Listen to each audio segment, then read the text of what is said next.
बिस्मिल्लाहिर्रहमानिर्रहीम। जैसा कि हम डिस्कस कर रहे थे कि बेसिक अकाउंटिंग इक्वेशन क्या होती है और उसके बेसिक कंपोनेंट्स कौन से हैं। तो accounting equation comprised of assets, liabilities and stock holders equity.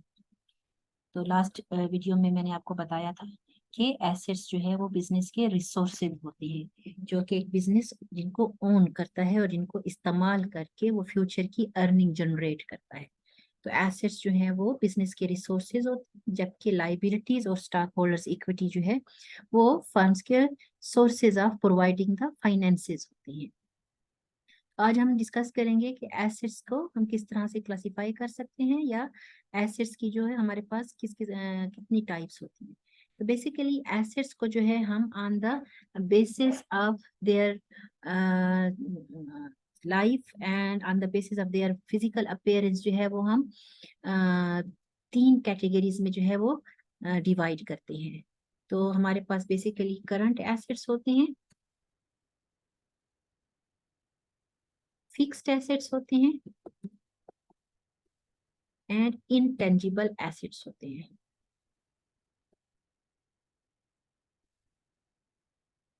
तो एसेट्स की ये जो कैटेगराइजेशन होती है that is based on their life and the physical appearance, and the total asset is the sum of the current assets, fixed assets and intangible assets. तो सबसे पहले हम डिफाइन करेंगे कि करंट एसेट्स क्या होते हैं। तो करंट एसेट्स वो होते हैं जिनकी लाइफ जो होती है ज्यादा से ज्यादा 1 साल होती है। दोज एसेट्स जो कि 1 साल के अंदर अंदर कैश में कन्वर्ट हो जाती है। Life is equal to or less than a year। ठीक है, तो वो एसेट्स जो कि 1 साल के अंदर अंदर कैश में कन्वर्ट हो जाते हैं, कैश में कन्वर्ट हो जाते हैं, तो उनको हम करंट एसेट्स कहते हैं। तो करंट एसेट्स जो हमारे शॉर्ट टर्म एसेट्स होते हैं, वो एसेट्स जो कि इनकी लाइफ 1 साल या 1 साल से कम होती है, उनको हम करंट एसेट्स कहते हैं। और इनकी सबसे जो इनकी करेक्टरिस्टिक्स है, मेन करेक्टरिस्टिक्स इनकी लाइफ है कि इनकी लाइफ जो है वो 1 साल से कम होती है। तो 1 साल में ही ये कैश में कन्वर्ट होते हैं, कन्वर्ट हो जाते हैं। इनको हम लिक्विड एसेट भी कहते हैं because of their conversion into cash. इनको हम लिक्विड एसेट्स भी कहते हैं। लिक्विड एसेट्स को होते हैं जो कि कैश की फॉर्म में होते हैं। ठीक है, वो एसेट्स जो कि कैश या नियर टू कैश, कैश या नियर टू कैश की फॉर्म में होते हैं, वो हमारे लिक्विड एसेट होती है। तो करंट एसेट्स को हम लिक्विड एसेट्स भी कहते हैं। तो मोस्ट लिक्विड एसेट्स जो हमारे पास होता है वो हमारे पास कैश होता है। और जो सबसे पहला एसेट जो कि हम प्रेजेंट करते हैं ऑन द बैलेंस शीट वो भी कैश ही होता है। तो एक बात ये भी आप जहन में रखिएगा कि जो एसेट्स होते हैं जिनकी जो रिप्रेजेंटेशन होती है that is from liquid asset to fixed assets होती है या लॉन्ग टर्म एसेट्स होती है। तो जितने एसेट्स जो जो एसेट्स जितना लिक्विड होगा वो सबसे पहले प्रेजेंट किया जाएगा, और जो एसिड्स की लाइफ बढ़ती जाएगी अकॉर्डिंग टू देयर लाइफ जो है वो फिर उसी सीक्वेंस में आते जाएंगे। तो इसी वजह से सबसे पहले जब हम करंट एसिड्स में कैश को ही प्रेजेंट करते हैं। सबसे पहले हमारे पास जो करंट एसेट्स है वो कैश है। After cash then we present the marketable securities.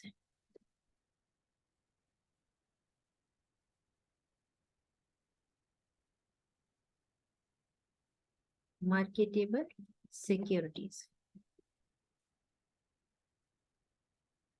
Marketable securities के लेट्स सपोज आपके पास कैश बहुत ज्यादा पड़ा हुआ है, तो उस पे कैश पे आपको क्योंकि कोई रिटर्न नहीं मिल रहा होता है, तो कुछ बिजनेसेस उस कैश को जो है वो से कुछ दूसरी कंपनीज के, दूसरी फर्म्स के कॉमन स्टॉक्स या बॉन्ड्स या गवर्नमेंट सिक्योरिटीज जो है वो परचेज कर लेते हैं। तो इनको हम कहते हैं मार्केटेबल सिक्योरिटी, या इनको नियर कैश भी कहा जाता है, क्योंकि हम इनको without any loss of time and value cash में फौरन से कन्वर्ट कर सकते हैं। तो जो एसेट जितना जल्दी कैश में कन्वर्ट हो सकता है वो लिक्विड एसेट होता है, और वो उसी सीक्वेंस से जो है वो प्रेजेंट किया जाता है। ठीक है, तो कैश के बाद जो हमारे पास नेक्स्ट हमारे पास एसेट है वो मार्केटेबल सिक्योरिटीज है। तो मार्केटेबल सिक्योरिटीज क्या होती है? वो सिक्योरिटीज जो कि अगर आपके पास कैश बहुत ज्यादा है तो उस कैश को आप आइडल फॉर्म में रखने की बजाय उससे किसी दूसरी फर्म की shares, common stocks, preferred stock या कोई भी मार्केट में सेल होने वाली सिक्योरिटीज जो है वो बाई कर लेते हैं। तो इससे फायदा फर्म को ये होता है कि वो फौरन से कैश में कन्वर्ट भी हो जाता है और उस पे फर्म को कुछ ना कुछ अर्निंग भी मिल जाती है। इसके बाद हमारे पास जो नेक्स्ट एसेट हम प्रेजेंट करते हैं that is note receivable.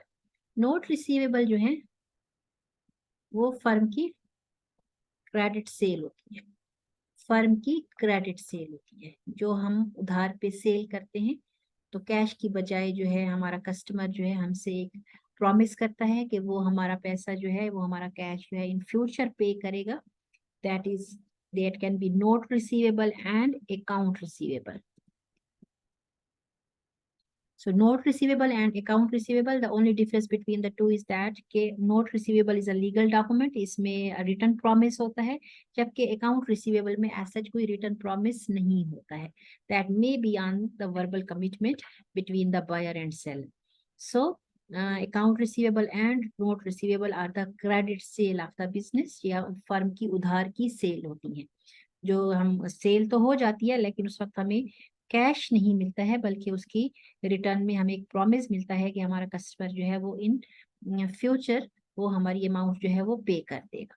So after account receivable then we present the prepaids. Prepaids prepaids क्या होते हैं? प्रीपेड्स जो है वो फर्म की एडवांस पेमेंट्स होती हैं। जिस तरह से हम कोई मोबाइल कार्ड खरीदते हैं और उस मोबाइल कार्ड में हम पहले से पेमेंट कर लेते हैं और उसकी सर्विसेज हमें बाद में मिल रही होती है। सो इसी तरह से हम अपने कोई चीज़ खरीदना चाहते हैं और उसके लिए हमने एडवांस पेमेंट्स कर ली हैं और सर्विसेज हमें बाद में मिलेंगी। So that can be prepaids. Prepaids जो है वो फर्म की एडवांस पेमेंट्स होती हैं जो फर्म ने एडवांस में पे कर दिया है लेकिन अभी तक उन्होंने उस सर्विसेज या कोई वो चीज उनके फिजिकल फॉर्म में अभी तक नहीं पहुंची है। तो उसकी सबसे बड़ी एग्जांपल प्रीपेड कार्ड्स होते हैं, मोबाइल कार्ड्स होते हैं। या लेट्स सपोज आपने अपनी बिल्डिंग का रेंट जो है वो एडवांस में पे कर दिया हुआ है, 1 साल का रेंट जो है आपने एडवांस में पे कर दिया होता है। या जिस तरह से इंश्योरेंस पॉलिसीज होती हैं जिसमें हम एडवांस जो है इंश्योरेंस पे कर देते हैं। तो वो जो एडवांस पेमेंट्स फर्म की एडवांस पेमेंट्स तो हमने कर दी हैं बट अभी तक हमें सर्विसेज या प्रोडक्ट नहीं मिला है। So these are the prepaids. After prepaids हमारे पास जो है ऑफिस सप्लाईज। नेक्स्ट हमारा जो करंट एसेट होता है वो हमारी ऑफिस सप्लाईज होती है। ऑफिस सप्लाईज वो हमारे शॉर्ट टर्म एसेट्स होते हैं, कंज्यूमेबल एसेट्स होते हैं जो कि बहुत जल्दी खत्म हो जाते हैं। ऑफिस सप्लाईज जो हमारी रूटीन के रोजमर्रा के काम काज करने में, हमारे रोजमर्रा की ऑफिस के काम या बिजनेस के काम में इस्तेमाल होते हैं। जिस तरह पेन हो गए, स्टेशनरी हो गई, कागज हो गए, इंक हो जाती है, फाइल्स हो जाती हैं। तो वो हमारी ऑफिस स्टेशनरी जो कि हमारी रोज रूटीन के काम करने के लिए हमारी इस्तेमाल हो रही होती है। तो ये हमारे ऑफिस सप्लाईज होते हैं। ऑफिस सप्लाईज भी चूंकि ईयरली बेसिस पर कंज्यूम हो रहे होते हैं, बहुत जल्दी ये इनकी लाइफ जो होती है बहुत कम होती है, तो इनको भी हम करंट एसेट्स में रखते हैं। So next item of our asset is inventory. What is inventory? Inventory is the stock for sale. Inventory को हम जो है हम स्टॉक फॉर सेल भी कहते हैं, यानी कि वो हमारा स्टॉक जिसको हमने फॉर फर्दर रिसेल के लिए अपने पास रखा हुआ है। ठीक है, जो हमारे यूज के लिए नहीं है, इसको हमने सेल करके इससे हमने अपनी बिजनेस को कंटिन्यू करना है। जिस लेट्स सपोज कि आपका फर्नीचर का कोई शोरूम है, तो वो फर्नीचर जो आपने अपने कस्टमर को सेल करना है तो वो आपकी इन्वेंट जो आपके पास पड़ा हुआ है शोरूम में, तो वो आपका जो होगा इन्वेंटरी का हिस्सा होगा। जबकि वो फर्नीचर जो आप ऑफिस में इस्तेमाल कर रहे हैं that is not your inventory, that is the part of your usable asset, उसको आप अपना यूज करें। So this is the journal list of the current assets. cash, marketable securities, note receivable, account receivable, prepaids, office supplies, and inventory. So a list can be big or small depending upon the nature of the business. तो फिर यहाँ इनको हम total कर लेते हैं, ये हमारे हो जाते हैं टोटल करंट एसेट्स। ठीक है, तो वो एसेट्स जो उनकी लाइफ 1 साल या 1 साल से कम होती है तो वो हमारे करंट एसेट्स होते हैं, और ये उसकी लिस्ट है। After current assets then we present the fixed assets. तो फिक्स्ड एसेट्स हमारे वो एसेट्स होते हैं जिनकी लाइफ जो है वो 1 साल से ज्यादा होती है, जिनकी maturity life is more than a year, कि 1 साल से ज्यादा होती है। कोई भी एसेट जिसकी लाइफ 1 साल से ज्यादा, वो 1 साल से ज्यादा 2 साल भी हो सकती है, 10 साल भी हो सकती है, 20 साल भी हो सकती है, 50 साल भी हो सकती है, और मोर देन दैट भी हो सकती है। तो ये हमारे पास फिक्स्ड एसेट्स वो एसेट्स जिनकी लाइफ 1 साल से ज्यादा होगी, बट अगेन उनकी फिजिकल अपीयरेंस भी मौजूद होगी। ठीक है, उनकी लाइफ भी ज्यादा है और उनकी फिजिकल अपीयरेंस उनको आप देख सकते हैं, टच कर सकते हैं। You can see it, you can that are the assets that are around any business organisation. So ये उनके फिक्स्ड एसेट्स होते हैं, और फिक्स्ड एसेट की सबसे बड़ी एग्जांपल हमारे पास लैंड एंड बिल्डिंग। ठीक है, लैंड एंड बिल्डिंग। तो कोई भी बिजनेस जब भी स्टार्ट होता है तो उसको सबसे पहले जो एसेट चाहिए होता है वो लैंड, उसको वो जगह चाहिए। लैंड एंड बिल्डिंग मोस्टली इकट्ठे ही हमको लिख रहे होते हैं, क्योंकि लैंड है तो उसके बिल्डिंग जब है तो मीन्स कि उसके साथ ऑक्युपाइड लैंड भी जो है वो उसी का हिस्सा ही होती है। Land, the difference between land and the other fixed asset is that कि लैंड जो है ये नॉन डेप्रिसिएबल है, लैंड की डेप्रिसिएशन नहीं होती है। सो डेप्रिसिएशन क्या होती है इंशाल्लाह मैं आपको नेक्स्ट चैप्टर्स में बताऊंगी। तो लैंड जो है ये नॉन डेप्रिसिएबल एसेट है।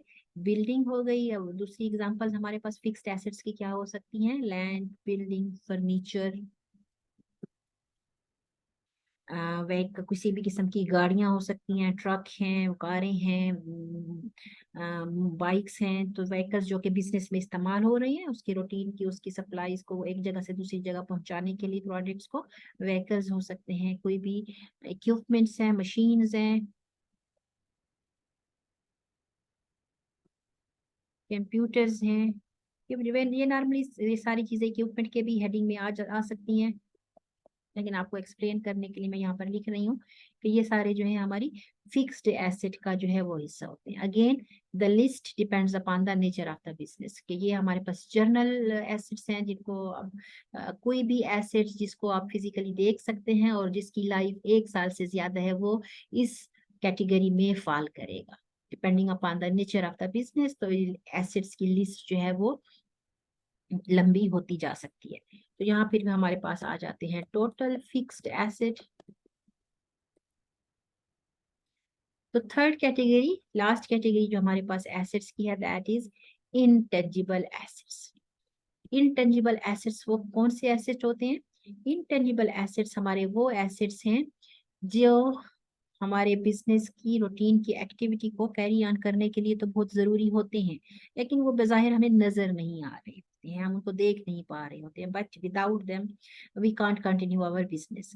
तो उसकी सबसे बड़ी हमारे पास जो एग्जांपल होती है, बिजनेस लाइसेंस होते हैं, बिजनेस लाइसेंस है, ट्रेडमार्क्स, किसी भी बिजनेस का ट्रेडमार्क जो है वो उसका एसेट होता है। कोई एक ट्रेडमार्क किसी एक बिजनेस का दूसरा बिजनेस इस्तेमाल नहीं कर सकता है, वो उसका चूंकि एसेट हो जाता है। जिसकी एग्जांपल है, जिस तरह से KFC का अपना ट्रेडमार्क है, मैकडोनल्ड्स का अपना ट्रेडमार्क है, इसी तरह से जितनी भी ऑर्गेनाइजेशन है, हर एक ऑर्गेनाइजेशन का अपना एक ट्रेडमार्क होता है, उसका ब्रांड नेम होता है, वो भी उसका एसेट होता है। एक ब्रांड नेम जो है, एक ही ब्रांड नेम से दो नहीं हो सकते हैं, एक ही नेम के साथ दो बिजनेसेस नहीं हो सकते हैं। इसी तरह फर्म की जो गुडविल होती है वो भी उसका एसेट होती है, क्योंकि उसको भी that is recognised even at the time of when we are going to sell the business, but still it is the asset of the business. इसी तरह आपकी कोई बिजनेस इस तरह से कि रेस्टोरेंट्स के जो बिजनेसेस होते हैं उनकी जो सीक्रेट रेसिपीज होती हैं वो भी उनकी जो है एसेट्स होती हैं। जिस तरह वो फर्म्स जो मूवीज बना रही हैं या जिस तरह से पीटीवी हो गया या हम टीवी हो गया, या जिस तरह से बिजनेस, ये जो फर्म्स है जो कि प्रोडक्शंस में, प्रोडक्शन हाउसेस जो ओन करती हैं तो मूवीज बनाती है, वो उनके एसेट्स हो जाते हैं। मूवीज, फिल्म्स, जो थिएटर्स टाइप बिजनेसेस होते हैं वो ओन करती हैं उन मूवीज को और फिल्म्स को। एनी अदर थिंग जो है जिसको आप इस कैटेगरी में रख सकते हैं, licence, trademarks, brand name, goodwill, recipes, movies, films, or any other assets that cannot be directly seen but their presence is important to continue the business uh, activity. So total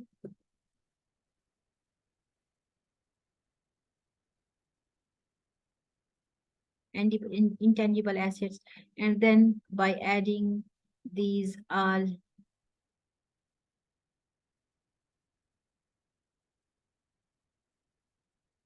intangible assets, fixed assets, and current assets, we have total asset. तो जब हमारे पास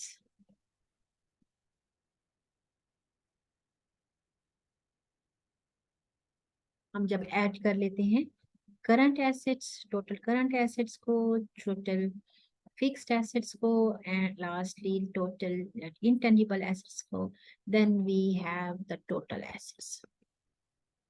तो total assets जो होते हैं वो हमारे पास इन तीन कैटेगरीज का सम होते हैं। तो इस वीडियो में हमने देखा कि एसेट्स जो हैं वो क्या होते हैं और उनकी कितनी टाइप्स होती हैं, और टोटल एसेट्स हम किस तरह से हमारे पास टोटल एसेट्स किस तरह से आते हैं।